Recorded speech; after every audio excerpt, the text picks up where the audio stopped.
Hello, my friends. Welcome back to the favorite version. Today, I have with me someone who's trained almost 30,000 hours, I should say, with a monk.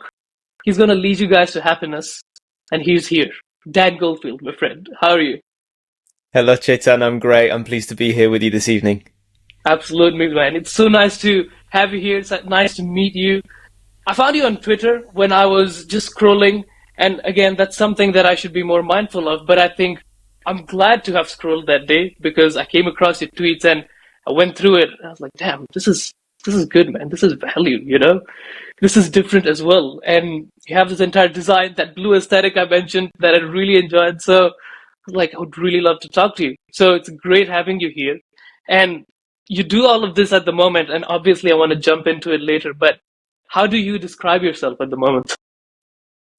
I describe myself as a mindfulness teacher. Mm-hmm. Mm-hmm. Of course, we're all many things, but Yes. that's what I'm most interested in right now and have been for some time. That's what the focus of my outreach is on Twitter. Absolutely. And so in the game of putting labels on ourselves, that's the one that's most comfortable right now. Okay, so you go by mindfulness teacher. That's amazing, man. And how did you come to that stage? Was there something in your life that happened that caused you to change course? Was it something natural? What's that story behind it? Yeah, it was very natural, though it was a long and bumpy road, Chetan. Hmm. I was the little boy who was always asking why.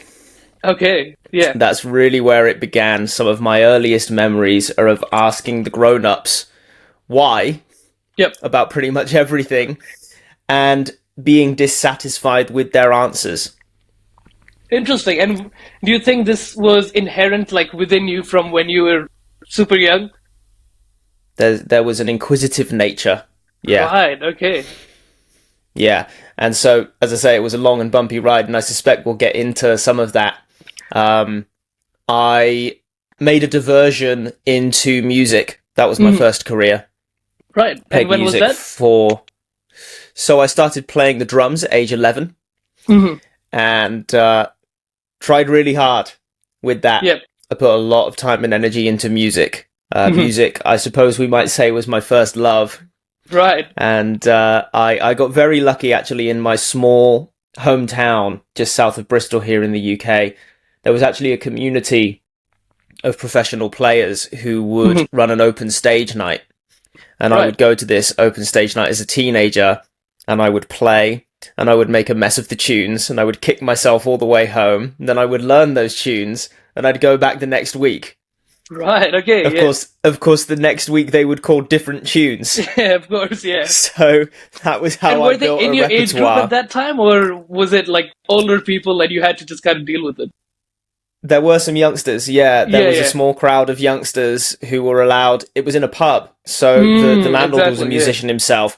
The landlord was also a father, so he was keen for us to stay until about 10 p.m. and then he'd kind of give us the look and we'd have to slope off, but we always got our chance to play. And Yep. that was the beginning of a career for me. I was never interested in formal education Hmm. in music. I was never really interested in formal education of anything, to be honest. And so that was how I kind of learned my vocation, and that was a detour that took me all the way through to the end of my 20s, which Hmm. was when I found mindfulness, and then this other life began. Yeah. And how did you find mindfulness? So I was very stressed towards the Hmm. end of my 20s there. So stressed, in fact, that I was causing myself a lot of pain. Right. So I was driving long distances Hmm. after having loaded my drum kit into the van. Yeah. Then I'd get my drum kit out of the van, I'd set it up, I'd play the show, and then I'd do it all in reverse. So Yeah. there was quite a lot of heavy physical work going on, but it turned out to not be the physical work, Chetan, that was the problem. Rather, it was the way that I was doing it. Hmm. So I took a holiday at the end of 2015. I went to Thailand for 2 weeks to see my friend get married. I attended my best bud's wedding, my buddy from school. Yeah. And I thought that long 2 week break, the Mhm. longest break I'd taken since going self-employed in 2008, I thought that would be a chance to sort myself out. I thought I'd come back Absolutely. feeling refreshed, pain gone, stress gone, clear-headed, ready to launch back into my career, and I was still very passionate about music at that time. Well, I felt exactly the same when I got back as I did when I left. So I decided, well, it's time for me to seek some help. I'd been holding off, of course, because I was on a musician's wage. Oh, yeah. And help costs money. That's so true. Right? So I finally bit the bullet and I said, well, look, I don't think I can afford this, but I'm going to go and see a chiropractor because I've got to do something. Yeah, for sure. Absolutely. And this was, at this time, I was having to lie down flat on the ground for 10 minutes after a performance. Oh, wow. I was in so much pain, just trying to find some relief. Yeah. I was going to all kinds of lengths. I would be kind of like stretching my back out all the time. I just couldn't find comfort. Was that pain from like mental or physical strain, or both? Well, what I would learn is that those two were intertwined. Okay.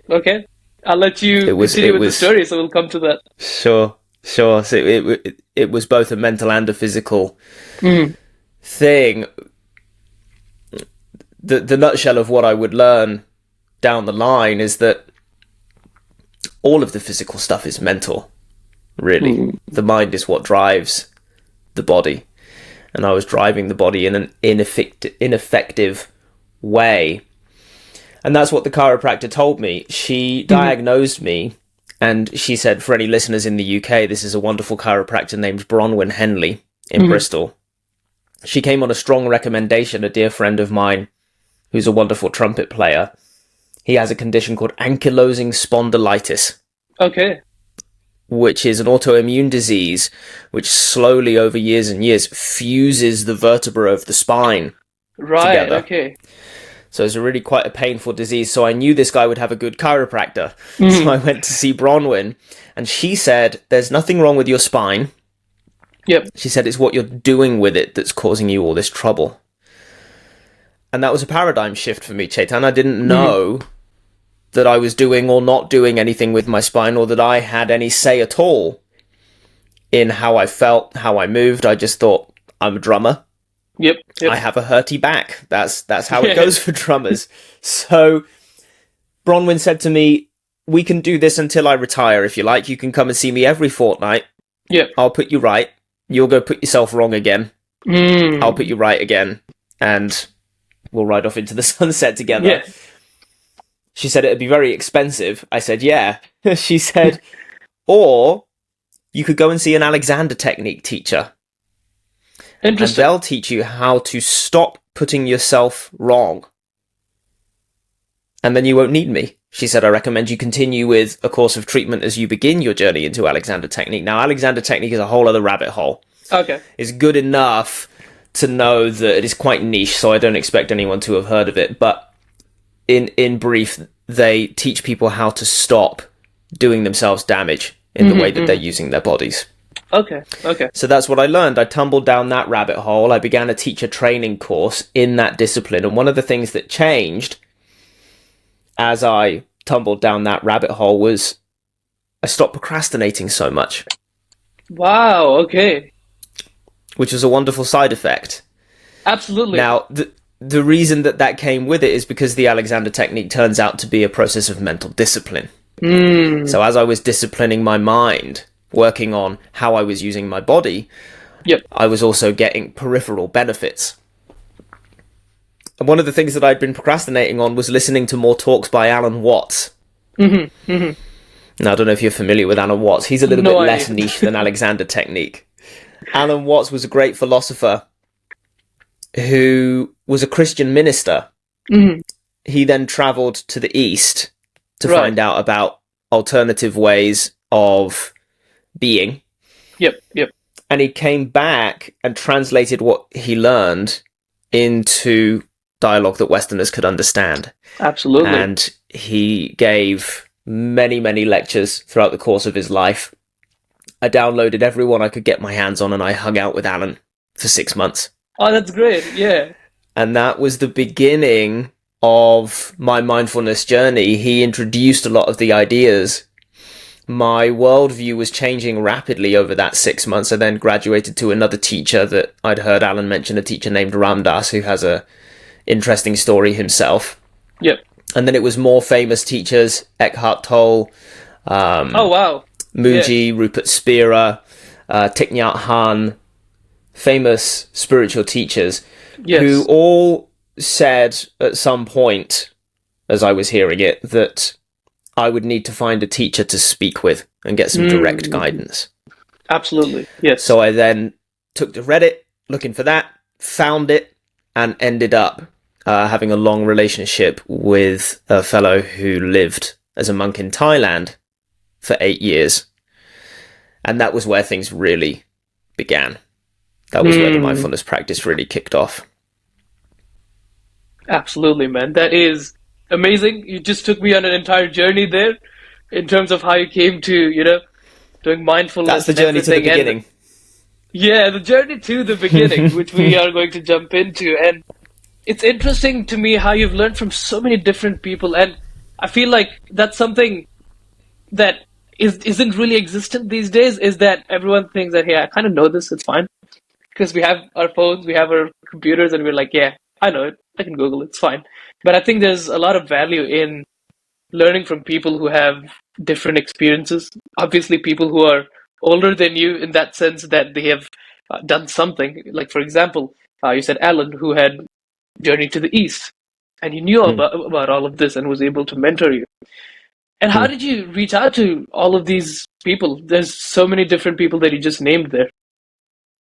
Oh, well, I didn't have personal relationships with all of those teachers. Yep. I had personal relationships with my Alexander Technique teachers. Yes. That course was actually, that teacher training course also included a lot of modern personal development and educational theory. So that was great to have in the trunk. But no, I was listening to recorded lectures and reading books by most of these famous teachers. And it was then my teacher who lived in Thailand, who I finally formed a personal relationship with. Right. And getting into that, when you went to Thailand and you met the monk and everything, what was the biggest sort of shift for you in your lifestyle, at least to begin with? There were so many, brother, and some were sudden, some were gradual. One of the first things that this teacher told me was that happiness is a skill to be developed. Now, I've come to a somewhat different way of thinking. I've found evidence for a different way of thinking. But that idea is useful at one level. When we're busy creating misery, it's a good idea to learn to create joy. Absolutely. Beyond that, it turns out that happiness is actually our default mode.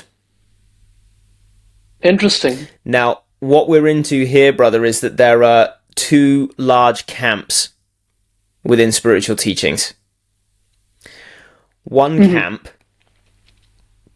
and I suppose actually this might be better thought of as a spectrum, but one camp on one far side suggests that we need to develop wholesome qualities. Yep. That we must cultivate joy, for example, compassion, etc. The other camp suggests rather that these wholesome qualities are our natural condition. Now, the unique predicament of the unique predicament of the 21st century spiritual practitioner is that they have to decide. We stand at the spiritual buffet with all of these teachings available to us, and we get to choose like we've never gotten to choose before. Previously, even as recently as 30 years ago, the availability of these many different teachings from different cultures wasn't as available as it is right now. Right now, we log onto the internet, we type in meditation, we get hundreds of different interpretations of what the word even means before we even begin to get into the deeper teachings, right?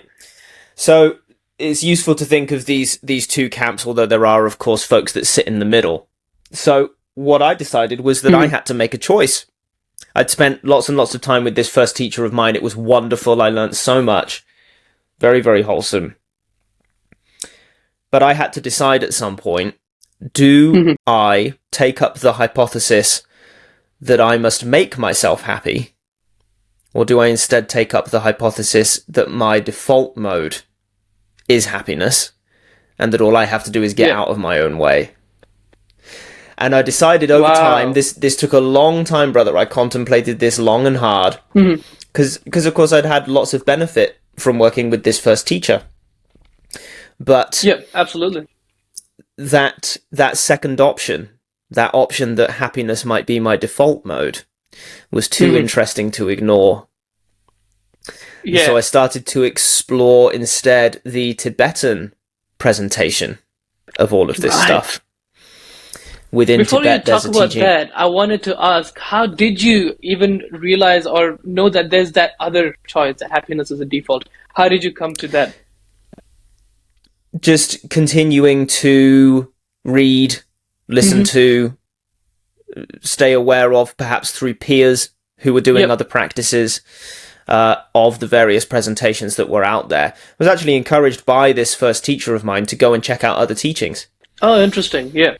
Right. So I found a community here in Bristol that meets in the lineage of a wonderful teacher named Ziji Rinpoche. And Ziji Rinpoche's presentation is aligned with the Tibetan. She's a Tibetan lineage holder, and they suggest that happiness is our default condition. Absolutely. And so I went and explored with that community and listened with that teacher, and I started to gain evidence in my own experience that actually, no, I don't have to do anything to be happy, although those practices can be useful and they're certainly wholesome. Yeah. Actually, if we simply relax, that's all there is to it. Now, during that time of checking out all of these different teachings, there was conflict. I was reading these various teachings and, well, which one is right? Yeah. They all say they're right. Which one is right?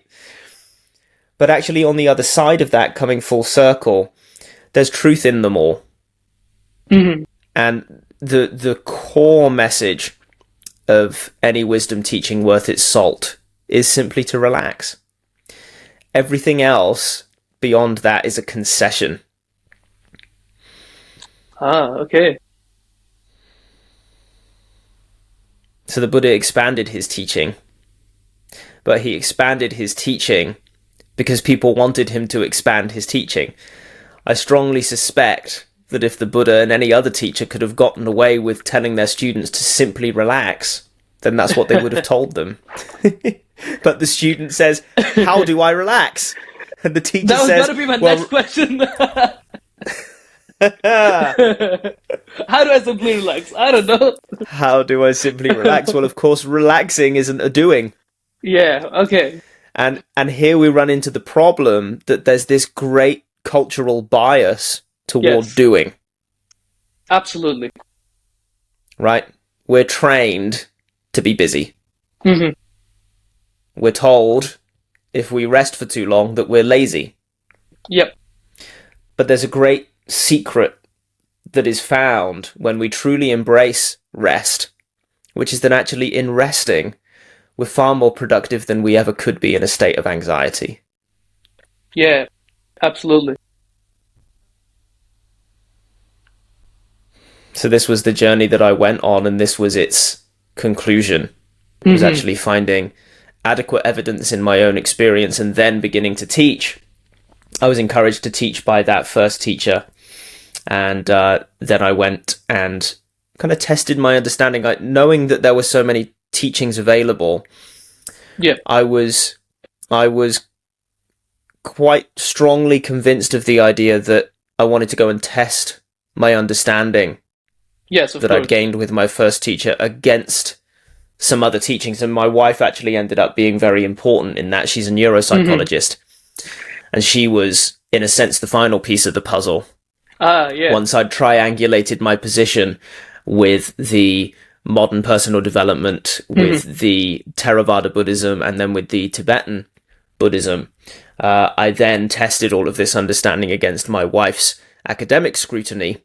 And that was when I really felt, okay, now I feel confident to go and teach this stuff, because there's an enormous responsibility on someone who teaches this stuff, because people will come with deep issues, trauma, all kinds of stuff. Yep. I always make a disclaimer that I'm not a therapist. I'm not giving any kind of treatment. What I'm doing is educational. 100%. Nonetheless, people come with those issues to be explored. Yep. And so I really wanted to feel that I'd done my due diligence before going ahead and teaching people with this stuff. So your wife, you said, is a neuropsychologist, and with what you learned and what she has studied, what's been some overlap that you guys both sort of agreed on? Well, the overlap in the end is that it's all about relaxing. That's the ultimate truth, really, at the root of all therapies, treatments, spiritual practices. If we could only take that simple instruction to relax, to rest naturally without seeking or describing anything, as the Tibetans say, then we would indeed discover that happiness is our default mode, that well-being is our default mode. Now, it's interesting that everyone's had some experience of this. Everyone has had a moment of clarity while out walking the woods. Or looking out over the Grand Canyon, or some kind of, usually nature is involved, right, in these accidental glimpses of a moment when one is out of one's own way and everything's just fine. Have you had this experience, brother? Man, Dan, that's such a good point and such a good question, because I'll tell you what, that happened to me yesterday in the morning. Just yesterday in the morning, I was going to work and I've started a new job.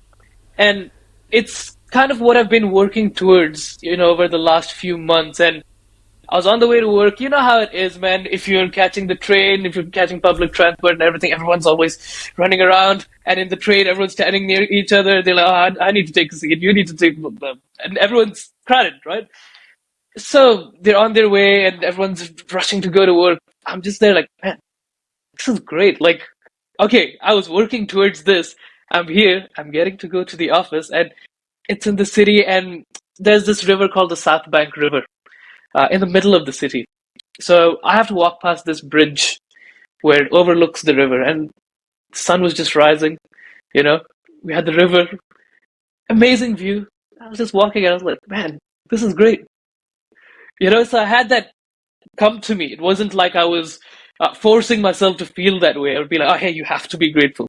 I looked around and I was like, yeah, this is great. Right. So I just had that moment yesterday. Right. You don't have to do anything to be grateful. When we're not busy in desire, gratitude then is our default condition. It's all that remains. It's all that's left in the absence of desiring, clinging, grasping, resisting. So it turns out to be, now the reason that this is so difficult to grasp typically, and the reason that everyone will have some resistance to this simple instruction to relax, is because of our training. It's because we're trained to desire, we're trained to complain, we're trained to, in one way or another, say that what's going on right now is not good enough in some way. Absolutely, yeah. Right? And of course that extends to self-referential thought, that extends to ourselves. We're not good enough as we are, right? So now we really got a problem. So now we set about fixing ourselves. When actually all we had to do was stop doing all the resisting and complaining, desiring, clinging, grasping. And then we're right back to that condition of happiness. Now, when we look at kids, we can say, well, they experience that condition. What the child is lacking is wisdom. So the child has, as long as it's not hungry or has some other kind of biological complaint, the small child is just pure awareness. Catch them young enough, they don't even have a concept of themselves. How delightful.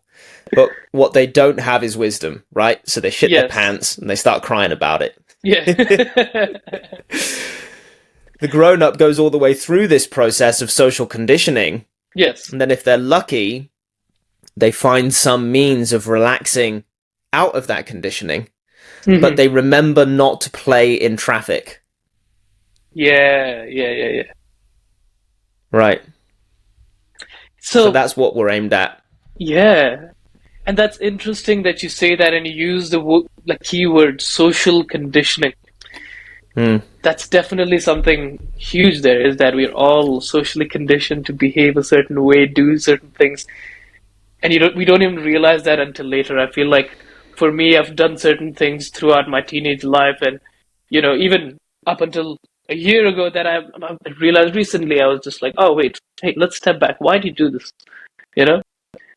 Be a bit more careful and things like that. So, in saying that, how does one actually start to undo that social conditioning?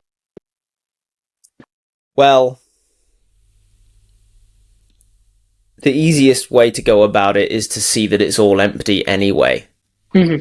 So we use the label conditioning for convenience. Yes. When we look at our history, we can see this process of training. But that's just memory.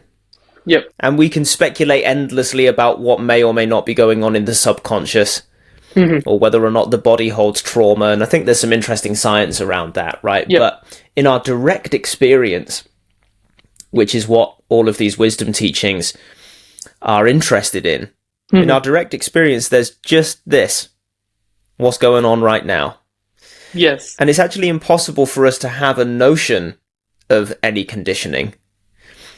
Maybe there's some kind of feeling tone that's a chemical hangover of something that went on in the past. But the moment we look at that feeling tone right now, directly as it is, we see that it's not so scary. Now, there's an important teaching that really is the beginning of everything, which the Tibetan folks call Introduction to Your True Nature. And what they mean when they say true nature is awareness. Yes. Awareness being that which remains in the absence of thought, in the absence of feeling, in the absence of external phenomena, that by which, as which, in which, we know everything we've ever known. Absolutely. Now, awareness, of course, is not a thing, but if we're going to have a conversation, we have to use some kind of label. Keywords, labels. Right? We have to talk about it one way or another. Yeah. A wonderful way to think of these teachings is as pointings. This is a word that's often ascribed to these teachings, pointings. So these teachings point at something. They point at a truth that is to be experienced directly, but the teaching itself can't ever adequately describe that truth to which it points. So the Tibetan folks give this lovely introduction, and the purpose of that introduction is to give us a glimpse of awareness unobstructed as it is. And it only needs to be a momentary glimpse.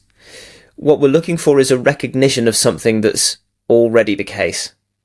Yes. So yes. There you were out walking by the river the other morning. Of course, you know that experience by awareness. If you weren't aware, there would be no experience. Absolutely. So we're looking to recognize that awareness as the basis of all experience. Once we've done that, now we begin the game of recognizing that awareness in all experience. And as we do so, the experiences themselves become less scary. Less and less do we experience that they have any kind of power over us. And our practice becomes to simply recognize that awareness in all experience and stop being seduced by the experiences themselves. Right? And that's the whole show. That's the whole game. The more we recognize, the more familiar we become. Eventually, there's a kind of tipping point, you might say, where we realize, well, this is all I've ever been. Everything I've ever taken myself to be is something Yes. that has come and gone as an object of awareness, including my body, Mm-hmm. including all of my thoughts I've ever had, all of my feelings I've ever had, Yep. even that which I call my identity. When we think about this one, I mean, it's hilarious, really. We really don't spend that long thinking, I'm Dan Goldfield. Mm-hmm. I'm Chaitan. Yeah. The personal identity pops up a few times a day, maybe, Yes. depending on the circumstance that we're in. You know, if we're in a job interview and we're talking about ourselves a lot, then of course we're doing a Absolutely. bit Yes. more of that identitying. But on a regular day, and certainly again, we're back to kind of these experiences out in nature. When we're out in nature, we're really not thinking about ourselves very much at Mm-hmm. all. That's why we feel so good. There's no reason to think about ourselves when we're out in nature, especially not if we're on our own. If we take a buddy with us, maybe we're chatting. But if we go alone, this is where solitude comes up Yes. as such a common ingredient in wisdom teachings. Mm-hmm. Solitude just gives us an opportunity to not create that identity so much. When we're faced Right. by other people, right, it's convenient for us each to assign one another an identity. It's Yes. convenient for us to maintain a consistent identity so that other people know how to encounter us. But Absolutely. when we're off on our own, we don't have to bother with that. Yeah. You don't have to encounter anyone except yourself. Right. Right. And then, of course, the question, well, who's encountering whom? When it's just me on my own, well, Yeah. Wow. And is that something that you use to, sort of rid yourself of all that bodily pain that you had? Did you use solitude as one of the sort of strategies, let's say, in this scenario, to get rid of that? yeah, I was using a lot of solitude. Mm-hmm. I considered ordaining as a monk at one time. I went on a meditation retreat in Thailand and Yeah. decided it wasn't necessary. Mm-hmm. Practice there was really no different to practice anywhere else, Absolutely. which is where we're all hoping to get to. And that's not to say that the monastery's useless. It's just another set of circumstances. And those Yes. circumstances are engineered for practice. And so perhaps if someone's living in a really chaotic environment and they're finding Mm-hmm. that they can't practice, maybe the monastery is the place to go. For me, Yes. I was always able to create quite a large degree of solitude in my life. So yes, I did use that. The freedom from pain came as a synthesis, really, of all of these Mm-hmm. studies Mm-hmm. that I made. So the Alexander Technique study was pivotal in that, but also having this wisdom practice alongside. Those two were quite a potent cocktail. Yep. So really, it just was always about chilling out. I was just tense. Mm-hmm. I was just tense as I faced the many phenomena of life, and we don't need to be, but we're never told that. We're Yeah. trained quite literally to tense up and brace Yeah. ourselves for the impact of life. We're told that life is scary. Absolutely. We're told that we must whip ourselves into shape if we want True. to prove ourselves worthy, and that becomes a heavy burden. Yeah, yeah. I agree with you there. So- And even sort of on a day-to-day level, you look at perhaps working a desk job or just sort of a 9 to 5 where everyone's sort of stressed and tense and your shoulders, their neck, everything is just in a particular position for so long. And then everyone's complaining that they're tired, oh, my shoulders hurt, my back hurts. But they're kind of And sitting then we get all into day. coping.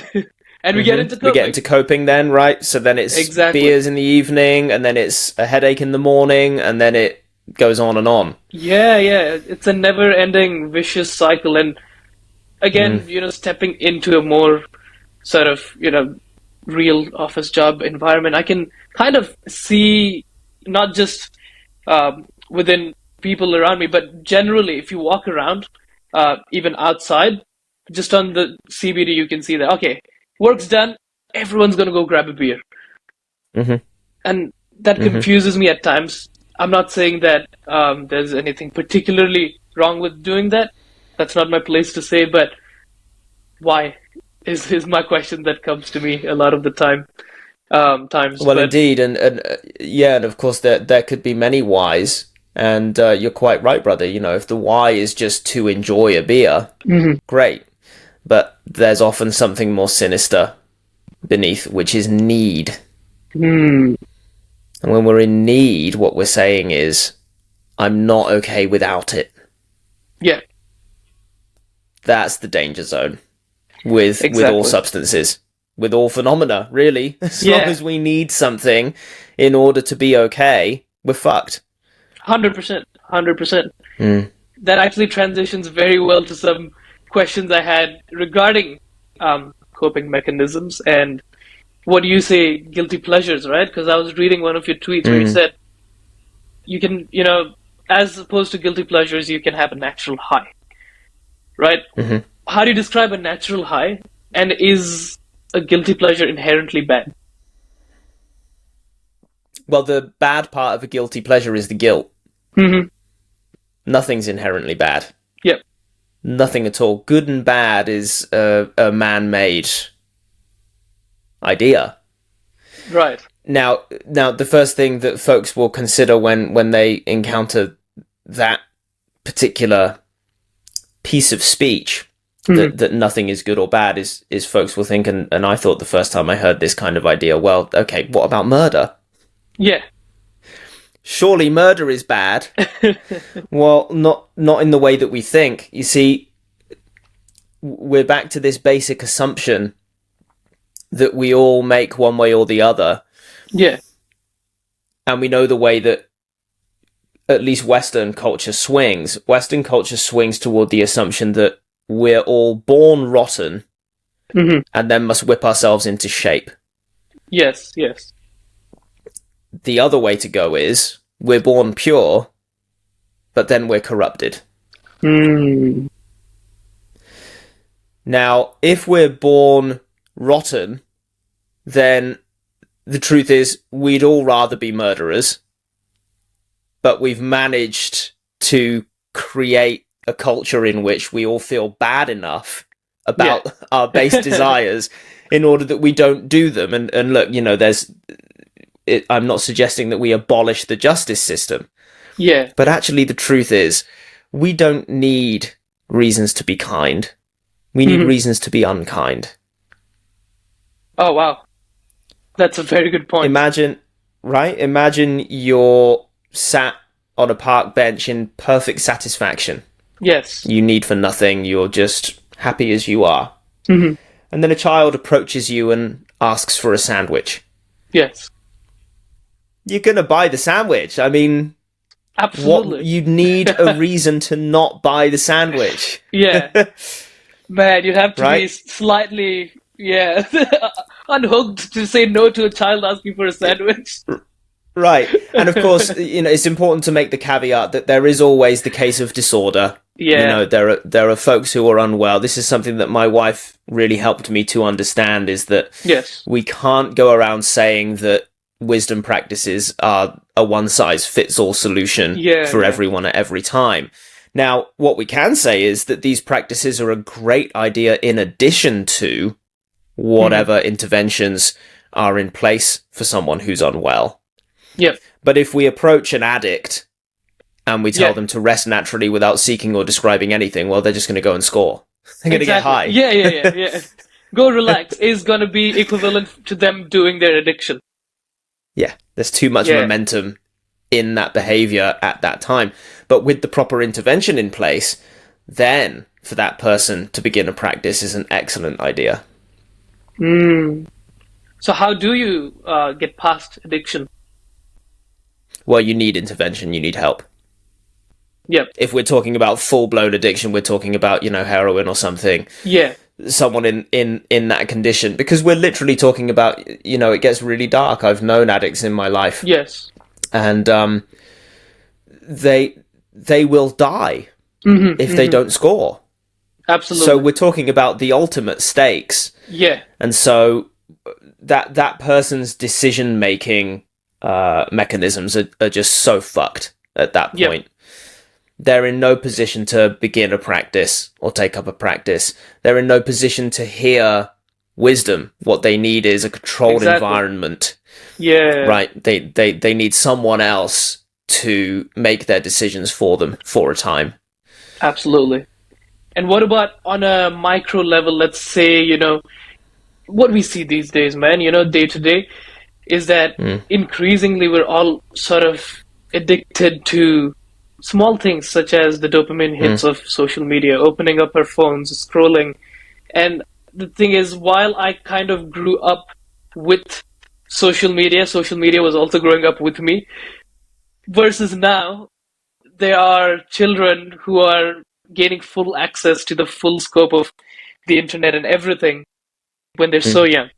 And that's causing a huge shift in how they behave, act, and just generally go about life because they have that little addiction. You see iPad kids everywhere, right? They're going to literally lose their shit if they don't have their iPad in front of them. Kids growing up like that and addicted to this sort of, social media and devices in general. How can we, sort of get past that? How can we start being more, attentive? Well, it's interesting, isn't it? Because we spoke about the heroin addict. Exactly. Whose brain has been shaped by that behavior.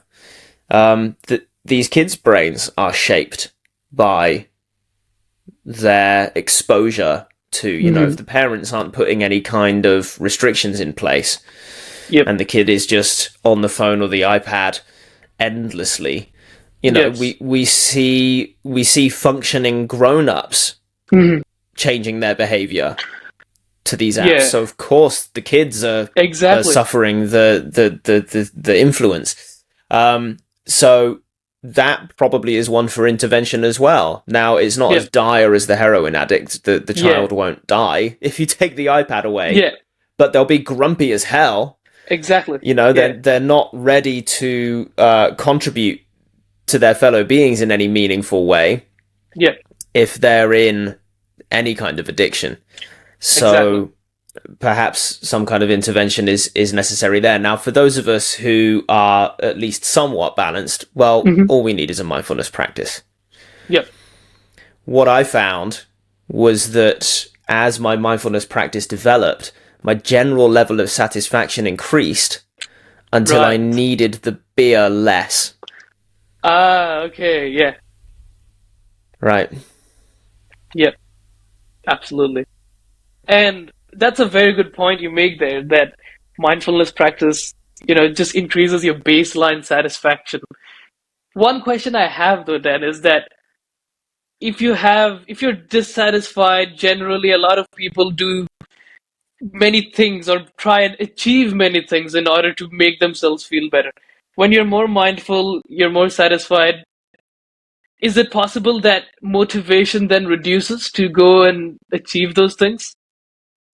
It's possible.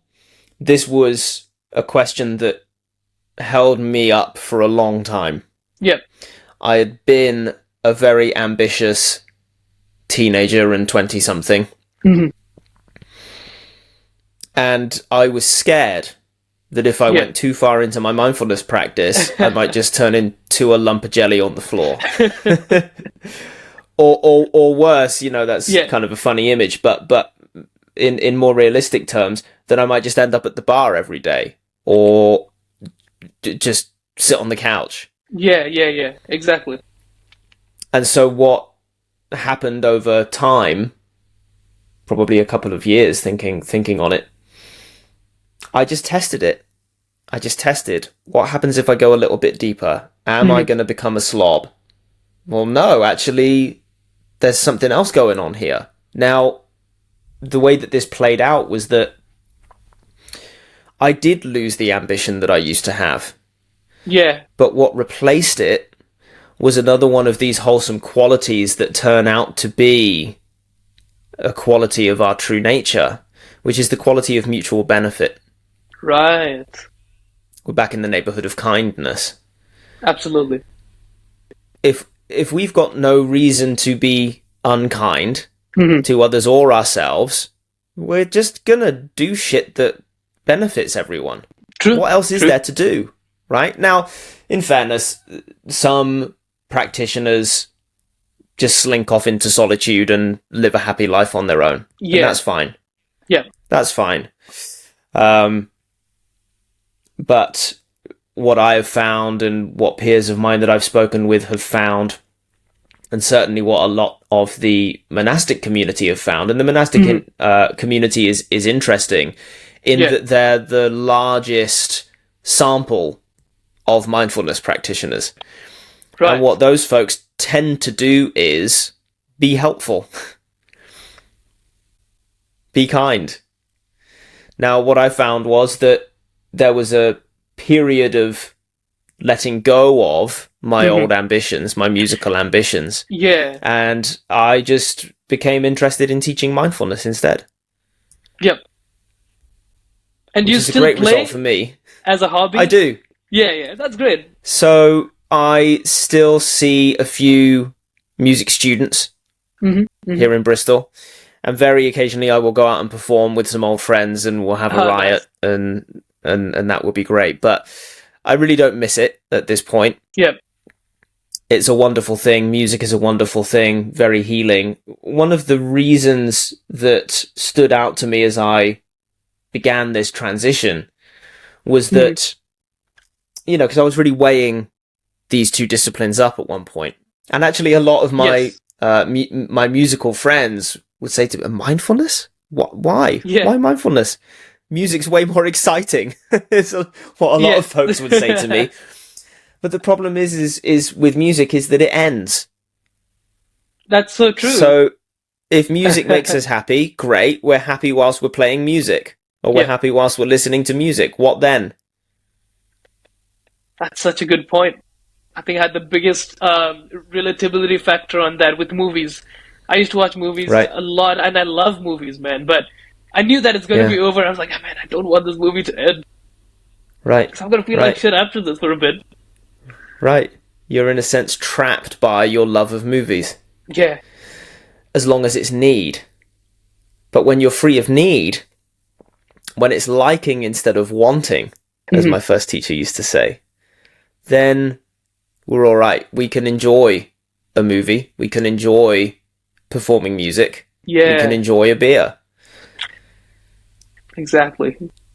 Right. And so, coming back to that natural high then, how exactly have you found it in your life?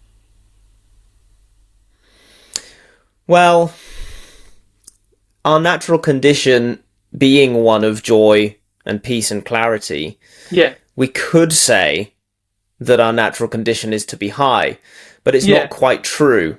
It's not quite true because there's no low. Yes. Yeah. Oh, okay. Yeah. Right? So it's not that we're high, it's that, well, everything's just glorious as it is. Absolutely. Really. It's one of the most interesting things to try to describe. Exactly, and I think that's what I was trying to get out of you, because it's not very easy to put it into words when you have that feeling. Yeah. The best thing that I can do, brother, is point to it in your direct experience and encourage you to have more of those experiences like you had down at the river. Yeah. And discover the possibility of, now, honestly, I know nothing about your practice. We've been talking about me this whole time. But you seem interested in this and you're asking the kind of questions that make it sound like there's perhaps some territory yet for you to explore, brother. I think so, man. Yeah. Yeah, which would mean that it's about recognizing that truth of your being in more and more moments, in more and more circumstances, until you realize that freedom has always been the case. Yeah. Happiness has always been the case. Behind, so to speak, every experience that you've ever had, even the most negative, is total purity, total freedom. Awareness is never harmed by any of the stuff that happens to us. Yeah. Including the harming of the body. Including even the harming of the mind. Awareness is not harmed when the mind is harmed. Yeah. So we can be in turmoil, but the awareness that perceives that turmoil is the same as the awareness that perceives joy. Absolutely. And I think that's Right? a very, very interesting point, because I was going to ask you as well, how does one move on from a tough time, right? And you're describing this awareness. So can you tie that a little bit into this context? For sure. Now, we might take up deliberate practices in a difficult time because they might be helpful. Yeah. But really, they're just a crutch. The truth is, the nature of a tough time is to pass. Yeah. We don't have to do anything about it. Now, we have to be careful because we don't want to wallow. But you see, that's something extra as well. So as long as we just relax, our freedom and peace and harmony is naturally ensured. Absolutely. It is the nature of a tough time to pass. We really don't need to make ourselves busy trying to make it go somewhere. Indeed, all of this stuff being empty in the final analysis, regardless of which way you look at it, from a spiritual standpoint or from the standpoint of science. If we take any physical phenomenon and we put it in a linear accelerator, as Ziji Rinpoche is fond of saying, she would say, all you're left with is pure space. Yeah. So even science has confirmed what the wisdom traditions have known for thousands of years. Wow. And this just keeps happening. Yeah. Science just keeps on confirming what these ancient wisdom teachers were talking about thousands of years ago. That's so true. And I think I've been seeing that more recently as well. This is something my dad says as well, because he's quite spiritual, and he's like, hey, if you don't understand, it's fine. We can put it in these scientific terms because it just got proven. Yeah. So it's interesting that, science as well is catching up to these sort of teachings that have existed for so long. And that only leads me back into sort of these types of practices and these types of teachings now, because the more I learn about all of this, I feel like we're just scratching the surface from a scientific perspective. So I'm going to these types of areas to understand more about life, more about myself. So it's interesting that you do say that. But in saying that, there must be some sort of academic references or something you've particularly read that you probably have found interesting. Do you have any sort of books that you see as one of the top teachings for you? Yeah, a great teacher named Yonggi Mingye Rinpoche, a Tibetan, was involved in a study in which his brain was monitored and all kinds of wonderful stuff was discovered. Now, honestly, brother, I don't look too deeply into the science. I let my wife take care of that end of things. She does the science. I do the direct experience, and we speak, and she just kind of throws up anything that might be of interest from time to time. But I spent some time looking into the science. I spent a lot of time speaking with my wife, and I came to the point where I was satisfied that science is just confirming this stuff again and again and again. And so I felt quite happy to just set my wife on standby. If they ever disprove any of this stuff, you let me know. Otherwise, I'm just going to keep teaching.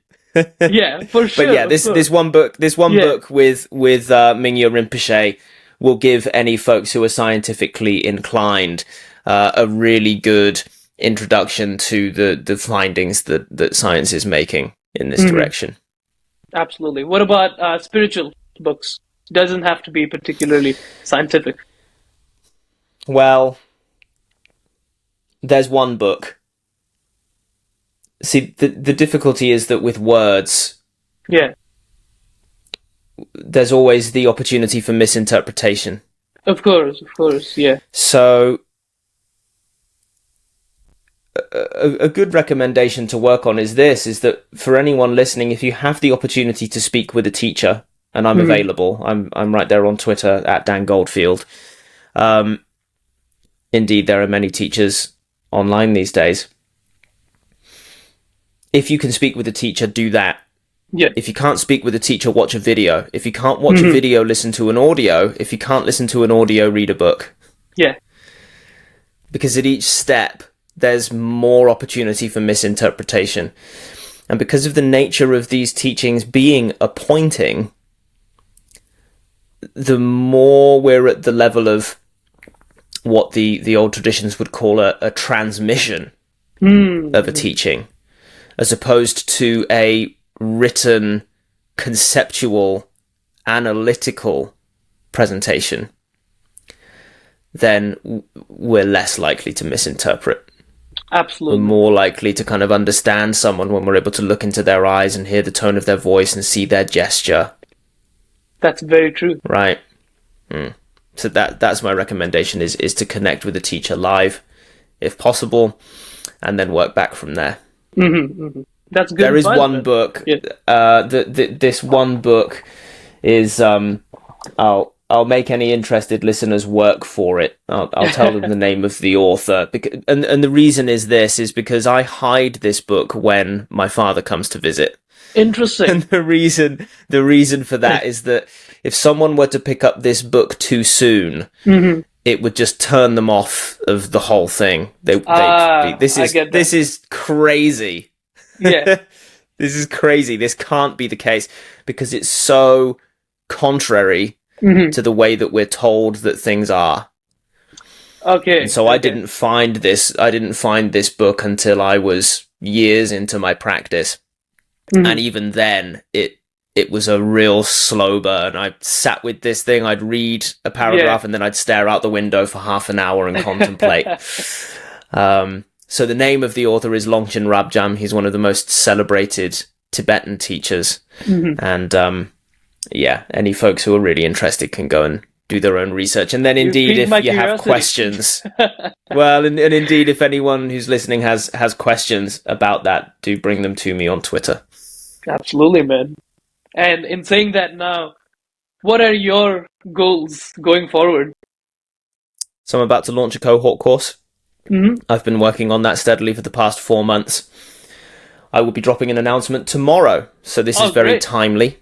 Absolutely. This is a 6-week cohort course, which is designed to take beginning and intermediate meditators through all of this stuff that you and I have spoken about today. Yep. To an understanding of how to realize this natural well-being. Yep.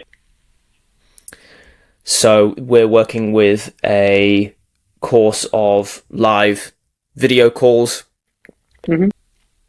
video lectures, text chapters. There's a Discord community. Yep. I'm making this as comprehensive as possible over 6 weeks. I intend to make myself very available. We're going to do some voice calls as well when I'm out on walks and whatnot. This being my first rodeo online.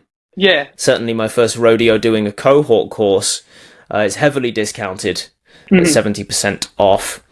And the URL is mindful247.cc. Perfect. I'm going to leave that in the description box. Please check that out, guys. Next, final question for you, Dan, is if you could leave everybody with one thing today, what would it be? Well-being is your true nature, folks. All you need to do is relax. Now, when you try to relax, you may hit some resistance. And that's what I'm here to help you with, indeed, throughout this course that I'm about to launch. We will design practices to get you over your individual resistances. But folks, please don't think that you have to sign up and commit to something that intensive in order to get some advice. Just come at me on Twitter. I'm there. If you have questions about anything that Chetan and I have spoken about this evening, let us know. I look forward to speaking more with Chetan in the future, brother. It's been great to hang out with you. Man, it's been great, Dan. Great having you on. And this is a lot to learn. And I think I'm just scratching the surface, as I said earlier. So I look forward to, learning more. And thank you for the conversation. You're so welcome, brother. Perfect. Thank you, man. Take care. I will. See ya.